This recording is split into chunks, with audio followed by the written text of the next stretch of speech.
बिस्मिल्लाहिर्रहमानिर्रहीम। अस्सलाम वालेकुम everyone, this is Amreen. Welcome to QAG. Hope you all are doing well. आज की इस वीडियो में हम पढ़ेंगे इफ एल्स यानी अगर मगर की कैफियत। तो सबसे पहले देख लेते हैं इसका सिंटेक्स कैसा होता है। बहुत ही इजी है।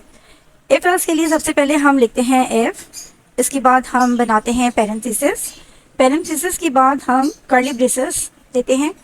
पेरेंथेसिस के अंदर हम जो है इफ की कंडीशन लिखते हैं, और अगर वो कंडीशन ट्रू होती है तो इसके जो कर्ली ब्रेसेस है जो कि इफ की बॉडी कहलाती है, उसके अंदर जो भी कोड लिखा हुआ होता है वो रन हो जाता है। अदरवाइज हम यहाँ पर एक और कंडीशन बनाते हैं जो कि होती है एल्स की, और एल्स की कंडीशन में जो उसकी बॉडी होती है, जो कर्ली ब्रेसेस होते हैं, उसके अंदर जो भी कोड होता है, अगर इफ की कंडीशन फॉल हो जाए तो फिर एल्स की बॉडी के अंदर जो भी कोड होता है वो रन हो जाता है। तो ये कैसे होता है इसको हम करके देख लेते हैं। यहाँ पर हम लिख लेते हैं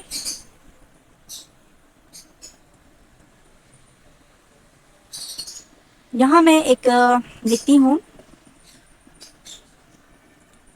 हेलो एवरीवन। सही। और एल्स में भी हम एक कोड लिख लेते हैं, और इसमें हम लिखते हैं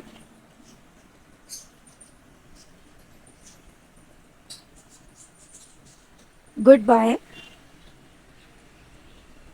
एवरीवन।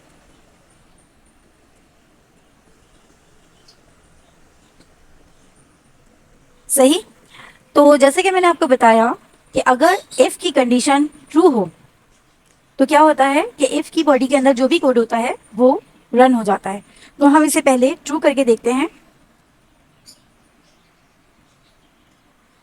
और इसको हम यहाँ पर अपना टर्मिनल ऑन करते हैं,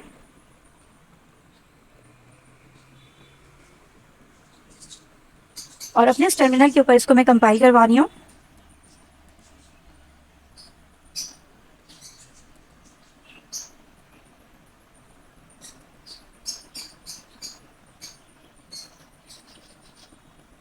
तो देखते हैं कि हमारे पास क्या आउटपुट आता है।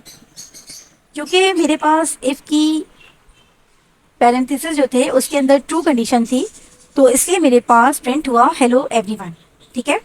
लेकिन अगर मैं इसको फॉल दे दूं, इस कंडीशन को फॉल कर दूं, तो देखते हैं कि अब हमारे पास क्या प्रिंट होता है। तो अब हमारे पास आया गुड बाय एवरीवन। ठीक है। आपको बात समझ में आई कि यहाँ पे क्या हुआ। यहाँ सिंपल बस इतना हुआ कि हमने इफ एंड एल्स दो कंडीशंस रखी। इफ के पैरेंथेसिस के अंदर हमने पहले ट्रू कंडीशन दी, और ट्रू कंडीशन देने से ये होता है कि अगर कंडीशन ट्रू होती है तो इफ की बॉडी के अंदर जो भी कोड होता है वो रन हो जाता है। अदरवाइज जो एल्स होता है उसके अंदर जो भी कोड होगा वो रन हो जाएगा। ठीक है। तो हमने इसको पहले ट्रू कंडीशन देके भी देखा, और उसके बाद फिर हमने फॉल कंडीशन भी दी। अच्छा, अब यहाँ पर मैं इस चीज़ को थोड़ा सा और एक्सप्लेन करती हूँ, थोड़ा सा और समझाने के लिए मैं इसको यहाँ पर एक लॉगिन सिस्टम बनाती हूँ, और यहाँ पर मैं एक वेरिएबल बनाती हूँ। लेट के अंदर हम यहाँ पे लिखते हैं यूजर नेम। ठीक है। और इसको मैं डेटा टाइप दे देती हूँ स्ट्रिंग, और इसके अंदर एक एग्जाम्पल के तौर पर मैं नाम लिख रही हूँ अमरीन। सही। अब यहाँ पर मैं एक और वेरिएबल भी बना रही हूँ, और यहाँ जो है मैं दे रही हूँ पासवर्ड, और पासवर्ड जो है इसको भी मैं डेटा टाइप स्ट्रिंग देती हूँ, और यहाँ पर मैं स्ट्रिंग में इसको नंबर दे रही हूँ 1 2 3। ठीक है। अब मैं यहाँ पर, क्योंकि आपको मैंने बताया कि अगर मेरी कंडीशन ट्रू होगी तो मेरा कोड चलेगा, तो मैं यहाँ पर जो है इसकी कंडीशन लिख रही हूँ यूज़र नेम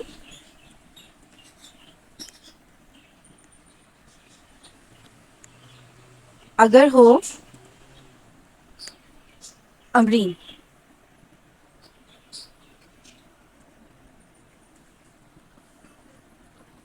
सही। तो इसको हम रन करके देखते हैं कि हमारे पास क्या प्रिंट होता है। मेरे पास यहाँ प्रिंट हुआ हेलो एवरीवन।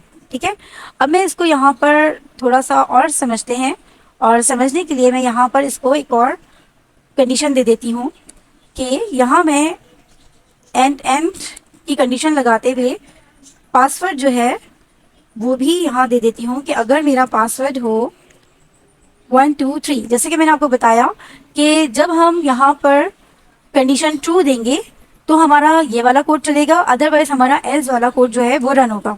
ठीक है, और यहाँ क्योंकि हम एक लॉगिन सिस्टम बना रहे हैं तो इसमें मैंने अपना नाम भी दिया और अपना पासवर्ड भी दिया।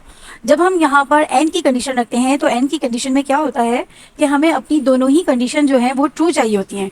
अगर दोनों में से कोई एक कंडीशन भी हमारी फॉल हुई तो हमारा कोड जो है वो रन नहीं होगा और हम एल्स की तरफ आ जाएंगे।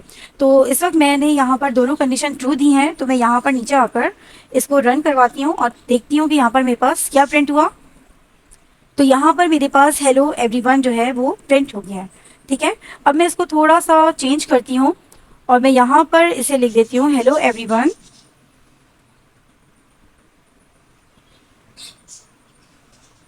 फ्रॉम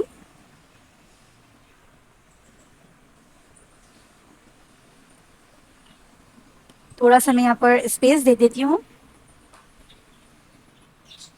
और इसके बाद मैं यहाँ पर लिख देती हूँ यूज़र नेम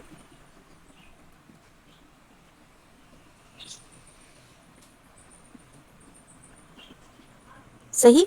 और इसके साथ साथ मैं क्या करती हूँ कि इसको मैं केस सेंसिटिव बना देती हूँ कि यहाँ जो अमरीन मैंने लिखा इसका फर्स्ट लेटर कैपिटल था, इसे मैं यहाँ पर स्मॉल में ले आती हूँ। ठीक है, तो अब हम इसको रन करा कर देखते हैं कि हमारे पास क्या प्रिंट होकर आता है। यहाँ पर हमारे पास आया गुड बाय एवरीवन। अब ये गुड बाय एवरीवन क्यों आया? ये इसलिए आया क्योंकि ये केस सेंसिटिव होता है। जो हमने ऊपर कंडीशन दी है तो ज़रूरी है कि कि यहाँ पर भी हमारे पास एग्जैक्ट वही स्पेलिंग, एग्जैक्ट वही हमारे पास लेटर्स हों। अगर उसके अंदर हम आगे पीछे कुछ कर देंगे तो वो हमारी कंडीशन फॉल हो जाएगी। ठीक है, अब मैं इसको वापस सेट कर देती हूँ और मैं यहाँ पर इसका लेटर अपर केस में ले आती हूँ और इसको एक दफ़ा फिर से रन करके देखते हैं। तो यहाँ देखें मेरे पास हेलो एवरीवन फ्रॉम अमरीन लिखकर आ गया है। ठीक है, अब इसको एक दफ़ा और थोड़ा केस सेंसिटिव करते हैं कि यहाँ जो मेरा पासवर्ड था अगर मैं इसमें कुछ चेंजिंग करना चाहूँ कि मैं 123 के बजाय इसको सिर्फ 12 कर दूँ तो क्या होगा? तो भी ये मेरा ये जो है कंडीशन ये इसको एक्सेप्ट नहीं करेगा और यहाँ पर ये इसको फॉल समझते हुए एल्स वाली कंडीशन को रन करवा देगा। ठीक है, गुड बाय एवरीवन, यहाँ पर ये वाली मेरी कंडीशन जो है ये रन हो गई है। ठीक है, तो अब हम इसको दोबारा से कंडीशन अपनी सेट कर लेते हैं। तो आपने देखा कि इफ एल्स जो है वो किस तरह से काम करता है। यहाँ पर इक्वल टू जो 2 दफ़ा लिखा है, हमने जब ऑपरेटर पढ़े थे असाइनमेंट ऑपरेटर्स तो उसमें हमने इस चीज़ को पढ़ा था कि जब हम 2 दफ़ा इक्वल टू की साइन यूज़ करते हैं तो वो क्या करता है कि वो हमारी इसको देखता है, चेक करता है कि हमारी जो डेटा टाइप है वो और हमारी वैल्यू जो है वो सही वर्क कर रही है, दोनों सेम है या नहीं है। तो यहाँ पर जो है ये हमारी इस चीज़ों को चेक करते हुए हमें हमारे कोड को रन करने में हेल्प कर रहा है। ठीक है, अब मैंने यहाँ पर इसको सेट किया है। अच्छा, अब एक चीज़ और है कि यहाँ इसे मैं अगेन